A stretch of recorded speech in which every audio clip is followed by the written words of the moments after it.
Assalamualaikum warahmatullahi taala wabarakatuh. Saya Daruni binti Abdul Rahman, berasal dari Batu Gajah Perak, tapi kini tinggal di Presin 11 Putrajaya kerana mengikuti program Khatatib Al-Quran di Nasrul Quran Putrajaya.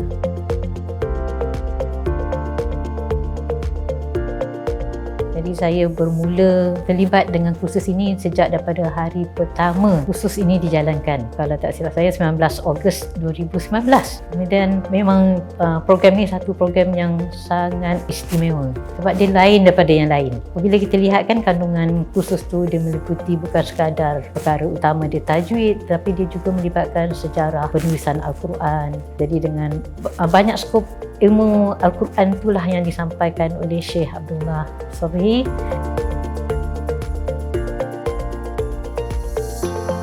Saya rasa amat bertuah apabila terpilih sebagai salah seorang peserta kursus Khatatib Al-Quran ini, dan rasa macam memang terpilih lah kan daripada ramai yang itu. Jadi saya rasa macam tak disangka-sangka saya dapat terus tinggal di Putrajaya ini kerana semata-mata untuk mengikuti program ini setelah saya bersara daripada perkhidmatan kerajaan. Jadi saya adalah seorang pesara kerajaan yang telah berada di sini sejak pada 2007, berkhidmat dengan Kementerian Pendidikan, dan seterusnya ingatkan balik tu tamat perkhidmatan, ingatkan nak balik kampung. Tetapi ada tarikan, sesuatu tarikan kat situ. Jadi mula pelibatan saya ini dengan bermulanya program Talaki Al-Quran bersama dengan Syekh, dan selepas itu ada iklan yang menyiarkan tentang program Khatatib ini. Jadi kami melalui satu proses interview lah, saya dengan rakan-rakan saya. Syekh uji dulu bacaan Al-Quran kami macam mana kan. Jadi saya rasa memang sebentar pun ada sebab nak berdepan dengan Syekh yang mana kita dah tengok latar belakangnya memang seorang yang tokoh yang memang penlibatannya sepenuhnya dengan Al-Quran tu, makna orang yang terlalu banyak pengalaman ilmunya tentang Al-Quran. Jadi apabila dah terpilih tu macam tak disangka-sangka lah kan. Terpilih rupanya saya dengan ilmu yang begitu cetek lah kan. Jadi bersyukurlah, saya amat bersyukur sebab terpilih sebagai seorang peserta yang dapat mengikuti kursus ini, dan dalam jangkaan yang tidak disangka 4 tahun rupanya baru tamat pengajian. Dan satu yang saya rasa macam bangga dengan diri saya sebab bukan nak riak, tapi saya kata tak sangka saya dapat meneruskan pengajian ni tanpa satu sesi pun saya miss. Saya tak lepas satu sesi pun. Jadi bagi saya memang tiap kali bila hadir kursus itu saya akan catat. Saya tak risau takut kita miss kan, sebab apa yang Syekh pernah pesan di awal kursus itu ialah jangan sekali-kali kita miss satu sesi sekalipun, sebab kita akan takut ketinggalan atau tak dapat mengikuti kesinambungan kursus tersebut. Jadi itu yang saya cuba elakkan. Ya Allah, doakan supaya kami dapat teruskan pengajian ini tanpa satu pun hari yang kita tidak hadir sesi itu. Jadi agak risau juga pada awalnya sebab pada mulanya kursus ini diadakan secara face to face bertempat di Nasrul Quran Putrajaya. Apabila berlakunya ujian pada Allah, jadi PKP berlaku, dan saya waktu tu saya balik kampung kerana urusan keluarga lah, tiba-tiba tak dibenarkan untuk balik ke Putrajaya sebab ada berlakunya penutupan sempadan negeri. Saya balik ke Perak. Jadi saya berada di situ selama 2020 tu 10 bulan saya tak dapat balik Putrajaya. Jadi apa yang berlaku maknanya dengan teknologi yang ada sekarang ni kita tak putus hubungan dengan Nasrul Quran. Jadi diteruskan juga secara online. Alhamdulillah, walaupun device yang ada dekat saya hanya handphone. Jadi itulah yang saya teruskan pengajian Khatatib Al-Quran ni melalui handphone yang bersaiz kecil itulah. Jadi gagah jugalah melihat kan. Tapi waktu tu mungkin saya kurang kemahiran. Jadi nak berinteraksi dengan Syekh tu, nak menjawab waktu tu memang tak boleh nak slot in sebabnya memang Syekh ni seorang yang tegas, serius. Nak tanya kena tunggu dulu.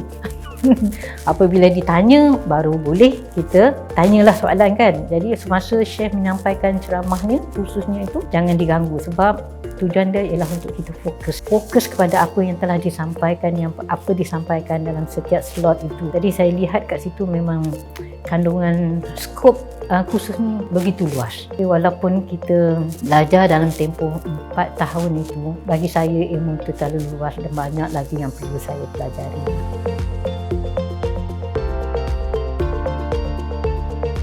Apa yang paling saya ingat pesanan Syekh pada awal taklimat kursus itu ialah kita perlu konsisten, fokus sepenuhnya. Ini bukan perkara main-main kan, sebab pesanan Syekh bukan kadang kita belajar untuk diri kita sendiri, tapi kita harus menyampaikan ilmu itu kepada orang lain. Jadi walaupun saya bukan seorang guru pengajian Al-Quran, bagaimana saya kongsi ilmu yang saya dapat tu, sebab selain pada kursus yang saya ikuti ni, saya juga ada mengikuti kursus-kursus ataupun kelas-kelas mengajar Al-Quran tajwid di Masjid Mizan di Putrajaya, Masjid Putra. Kat situ saya bermula menimbul ilmu dan saya nampak Putrajaya ni memang satu tempat yang penuh dengan ilmu Al-Quran. Maknanya sayang nak tinggalkan. Jadi macam bila dah pencen, anak-anak saya tanya, kenapa mama nak datang balik ke Putrajaya? Dah pencen, rumah dah ada di Putrajaya. Jadi pernah saya ingat daripada awal masa interview dengan Syekh, interview kami untuk kemasukan ni, saya bertanya tinggal di mana. Saya kata di kuartus kerajaan, tapi terpaksa hand over balik, serahkan balik pada kerajaan sebab kita dah pencen. Habis tu kata, kenapa tak beli rumah di sini? Itu yang ayat yang paling saya ingat lah, kenapa tak beli rumah di Putrajaya? Kata saya masa tu memang saya termenung, ya, kenapa saya tak beli rumah di Putrajaya? Sebabnya maklumlah kaki tangan kerajaan kan, kita mampu beli rumah, dah beli, ada kat kampung. Jadi siapa nak duduk kat sana? Jadi inisiatif saya ialah tak apalah, saya bincang dengan anak, saya tetap akan teruskan pengajian juga walaupun orang kata menyewa rumah. Tapi kan sebab kita bayangkan kalau kita menimba ilmu ni, plan nak pergi ke Mesir, nak belajar kat sana, adalah rakan-rakan yang tawarkan pergi sama-sama kat sana. Kenapa kita nak pergi jauh sedangkan Syekh dah didatangkan ke Malaysia? Jadi saya kata ambil peluang yang ni. Jadi selain pada diri saya yang menimba ilmu ni, saya kongsi dengan kawan, saya cuba pujuk juga kawan-kawan, jomlah kita sama-sama belajar kat sini sebab dah pencen, nak buat apa lagi kan. Jadi kita fokuskan kepada pengajian Al-Quran sebab itulah ilmu dunia dan akhirat kita. Jadi saya rasa amat bertuah apabila di tempat mana ada tarikan ke sini. Dan sebelum siapnya bangunan Nasyid Quran ni, saya selalu lalu. Saya kata cantiknya bangunan ni. Bangunan apa ya? Jadi tak sangka bahawa saya akan berada di sini sebagai salah seorang peserta yang mengikuti program-program kat sini. Memang saya rasa amat bersyukur.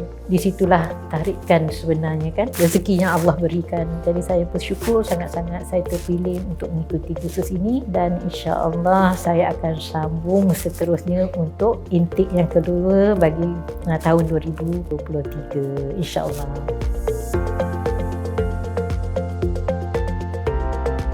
Pengalaman yang paling berharga ialah saya dapat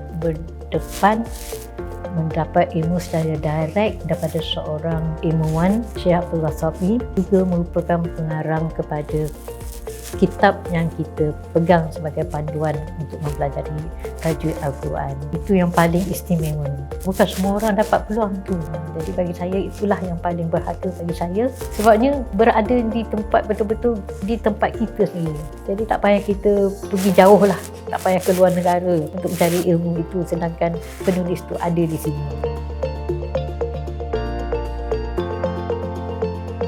Bagi saya, melalui pengalaman selama 4 tahun yang saya pelajari itu, saya rasakan bagaimana kita boleh mantapkan lagi ialah yang kita masa memang diperlukan untuk kita adakan sesi interaksi secara direct.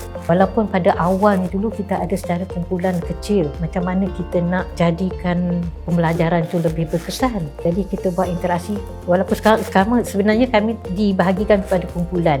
Ada kumpulan-kumpulan kecil, perbincangan di situ berlaku dan kita sebenarnya kena apply kan apa ilmu yang kita dah dapat tu, kita kena aplikasikan, sampaikan semula dalam kumpulan kita itu, berbincang semula di mana kekuatan, kelemahan kita, bagaimana kita nak sebarkan ilmu itu melalui perbincangan kecil tu adalah satu peluang untuk kita praktis, sampaikan, maknanya meningkatkan keyakinan diri kita lah, bagi saya lah, kena meningkatkan keyakinan diri bahawa kita ni akan berhadapan dengan banyak ragam manusia yang akan tetap mungkin berkongsi yang positif, okey, tapi yang membangkang ada juga. Sebab kadang-kadang bukan ilmu tu bukan sekadar one way.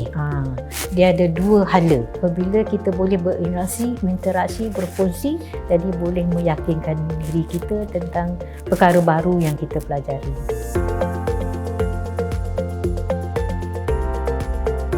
cadangan yang saya nak syorkan, saya rasa saya dah melalui secara verbal, secara saya dah, bagi saya lah, pembelajaran ilmu Al-Quran ni agak luas, sangat luas. Jadi saya tetap yakin dengan kaedah pembelajaran secara bersemuka adalah lebih berkesan berbanding dengan secara atas talian. Tapi jikanya ada dua, sebab pihak mungkin orang yang berada di luar negara yang jauh boleh juga mengikuti melalui secara online. Tapi sebab saya mungkin cara saya belajar ialah saya lebih suka face to face, secara bersemuka, sebab dengan itu kita boleh waktu tu juga mendapatkan feedback, bertanya terus kepada Syekh, dan kita juga boleh sampaikan pendapat kita, dan dekat situ kita nampak respon feedback yang cepat lah. Itu bagi saya, sebab saya jenis yang memang saya belajar pun sampai peringkat universiti secara full time. Saya tak boleh pergi pendidikan jarak jauh tu, bagi saya macam kita tak ada orang nak kita bahaskan perkara tu. Jadi sure saya ialah kalau boleh adakan juga sesi bersemuka. Kalau tidak tiap-tiap hari session pun, tapi mungkin ada tempoh-tempoh yang tertentu. Itu sure saya lah.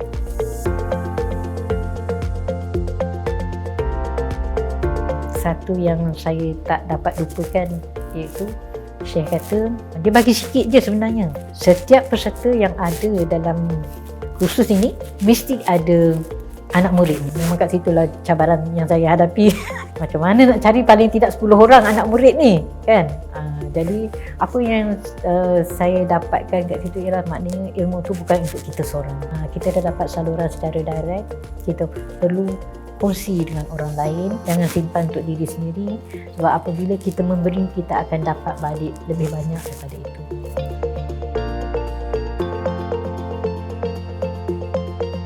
Apa yang tersentuh di hati saya ialah, bagi saya kursus ni memang wajar disebarkan, sebarluaskan, kita galakkan orang lain, kawan-kawan lain, siapa juga yang cara menuntut ilmu ataupun ilmu yang disampaikan oleh Syekh itu tak ada nilainya. Jadi maknanya kita cuba promotekan kepada kawan-kawan lain supaya kita kadang-kadang tak terpanggil untuk ikuti program ni. Mungkin sebaran tu luas, tapi macam kita tengok handphone, mana yang kita minat dan sebagainya. Jadi kita perlu sebarluaskan supaya orang lain juga dapat ikuti program ini, sebab di situlah kita nampak bahawa ilmu tu harus dipelajari. Sebab saya pegang pada prinsip pendidikan sepanjang hayat. Jadi selagi ada nyawa, macam Syekh kata, selagi ada nyawa, kata dia, belajar. Sampai bila Syekh, berapa lama tempoh ni, selagi ada nyawa, kata dia. Jadi itulah yang saya pegang. Selagi kita makna pendidikan sepanjang hayat itu memang benar. Ilmu tak habis dan kita banyak lagi. Kalau kita belajar satu perkara, lagi banyak lagi perkara yang kita nampak bahawa kita tak tahu. Jadi teruslah belajar sepanjang hayat, insya-Allah.